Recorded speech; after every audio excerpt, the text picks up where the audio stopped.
நாகமுடி அரசமன்னன் நாகக்கண்ணி பெண்முடியாள் நாகமுடி அரசனும் நாகக்கண்ணி பெண்முடியாளும் நாகலோக பட்டணத்தை சீரும் சிறப்பமாக ராஜ்ய பரிவாரம் செய்து வருகிறார் இறைவனுடைய அருளாலே நாகராஜனுக்கு நாகக்கண்ணியோ பெண்ணவளுக்கும் இறைவனுடைய அருளாலே அவன் எப்படி ராஜ்ய பரிவாரம் செய்து வருகிறான் எப்படி ஐயா அவன் தங்க நல்ல முடி தரித்து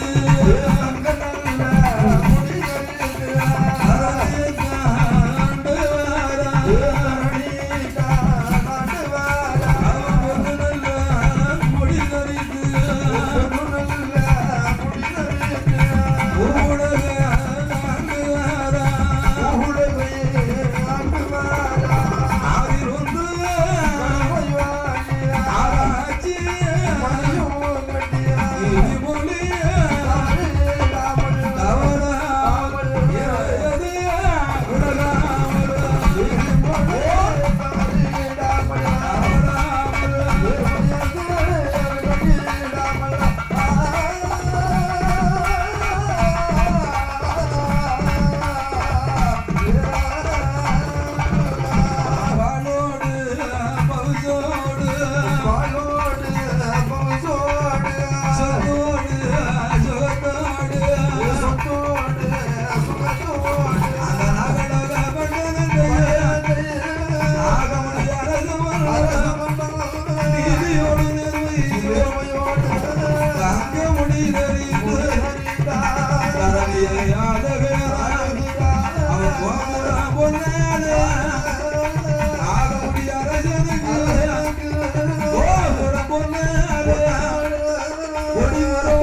பொன்னாட மடப்பலியும் தங்கத்தாலே ராணிகையும் பொன்னாட மடப்பலியும் தங்கத்தாலே அவன் போற நல்ல படித்தளமா படித்தளமா உத்தரிகா வேடைகளா வேடைகளா வேடைகளா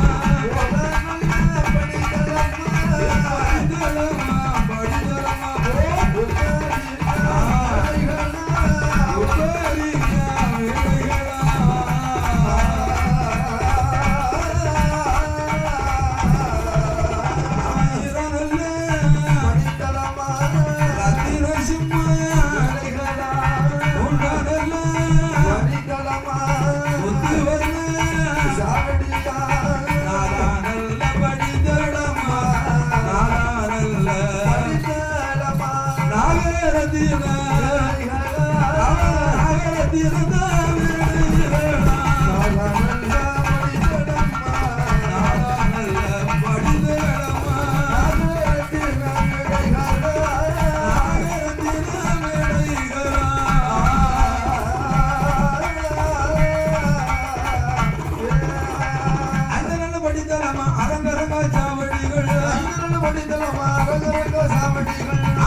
உச்சாவடி பிச்சாவடி முன்னெருப்பு சாவடிகள் எல்லாம் ஏறாது ஆனையொட்டு மண்டபம் குதிரை கட்டலயங்களோடு ராஜ்ய பரிபாலம் செய்கிறான் நாகராஜன். நாகராஜன் நாகங்களுக்கெல்லாம் தலைவன் அல்லவா? தலைவன்.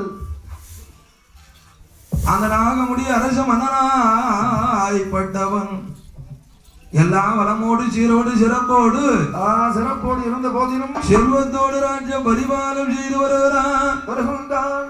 இறைவன் எல்லாருக்கும் எல்லாத்தையும் கொடுப்பதில்லை. எல்லாமும் கிடைத்து விட்டால் இறைவனை நாம் நினைப்பதில்லை.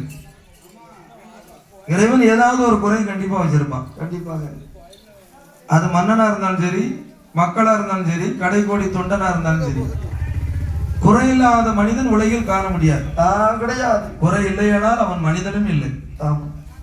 குறை இருந்தால் தான் இறைவன் நினைப்பு வரும். பசி ஒன்று இல்லையானால் நம்மளுடைய வேலைக்கு போற அர்த்தமே இல்லாம போயிடும்.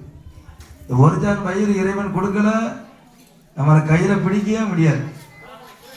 அதே போல் குறை என்பது இல்லாமல் இருந்தால் குமரனையோ நம்ம பத்திரகாளியோ நினைக்க மாட்டோம்.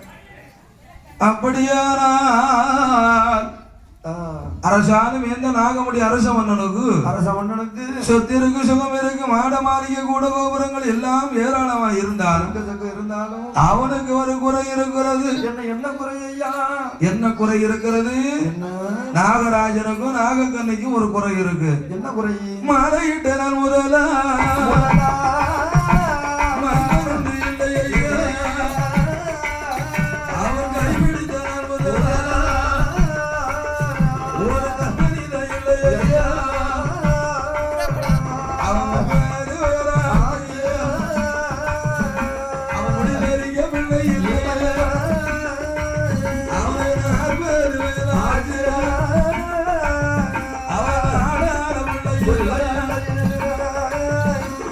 I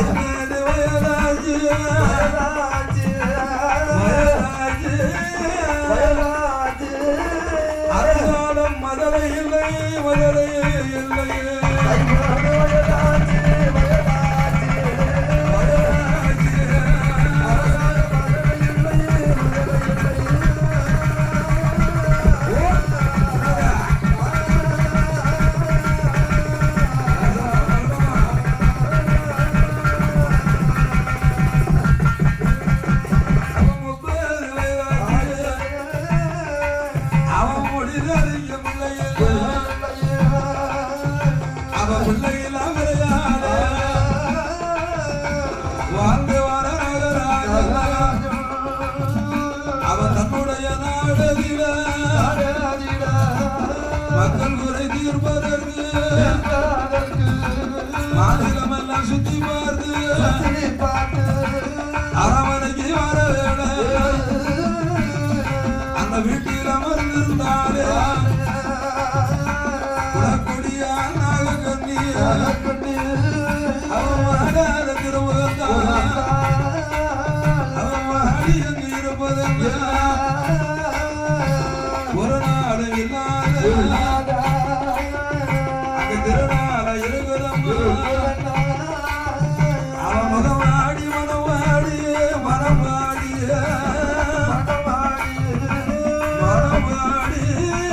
மனவாடி அமர்ந்திருந்தால் நாகக்கண்ணி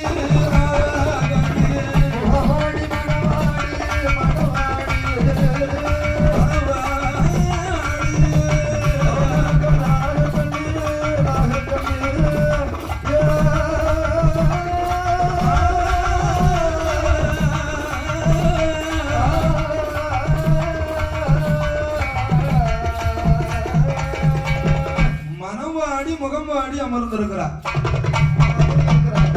நாகராஜன் வந்து ஏறிட்டு பார்க்கிறோம். எப்ப வந்தாலும் சிரிச்ச மகன் ஸ்ரீதேவியா நிப்பாட இருப்பாளே. இன்னைக்கு என்னாச்சு இவளுக்கு ஒருன்னு உட்கார்ந்து இருக்கிறான் துக்கப்படாத மாதிரி உம்முன்னு இருக்காள. முகம் வேற ரொம்ப வாட்டமா இருக்க.